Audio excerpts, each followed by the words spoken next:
The story of baby Moses. After Joseph died, the old Pharaoh passed away. A new Pharaoh ruled over Egypt, where the Israelites now lived. When Pharaoh saw how many Israelites there were, he became afraid of their power. He warned his people that if war came, the Israelites might side with their enemies and then leave the country. So the Egyptians forced the Israelites to become their slaves. Tough slave masters made them build the cities of Pithom and Ramesses. But despite their poor treatment, the Israelites grew stronger and more numerous. So the Egyptians brutally forced them to work even harder. The two midwives who helped Hebrew women deliver their babies were called Shiphrah and Puah.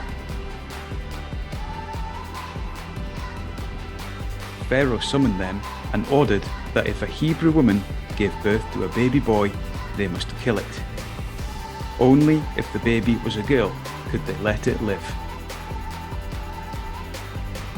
But the midwives obeyed God rather than Pharaoh and let the baby boys live. Pharaoh summoned the midwives to ask why the baby boys were not killed.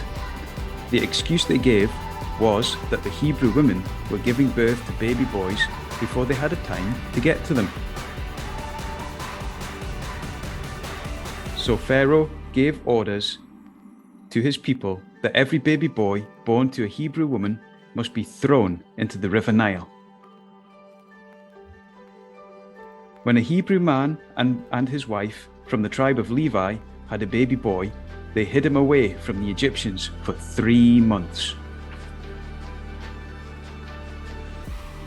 But as the baby grew older, it became harder to keep him hidden. So his mother came up with an idea to keep her baby out of sight. She got a basket made from papyrus leaves and covered it in tar and pitch to make it waterproof. She put the baby in the basket and carried it down to the river Nile. Her young daughter Miriam helped her. She hid the basket in tall bulrushes by the side of the river. Miriam kept watch over the baby from a distance. Unexpectedly, Pharaoh's daughter came down to the river to bathe. She spotted the basket and sent one of her attendants to fetch it. When she opened the basket and saw the baby was crying, she felt sorry for him. "This is one of the Hebrew babies," she said. Miriam, who had been watching, came up to the princess. "Shall I go and get one of the Hebrew women to nurse the baby for you?" she asked. "Yes," replied the princess. Miriam ran to get her mother. "Take this baby and nurse him for me, and I will pay you," said the princess. So the mother looked after her child until he was old enough to be taken to the princess, where he was brought up as her son. She named him Moses, an Egyptian word meaning drawn out. "I drew him out of the water," she told everyone.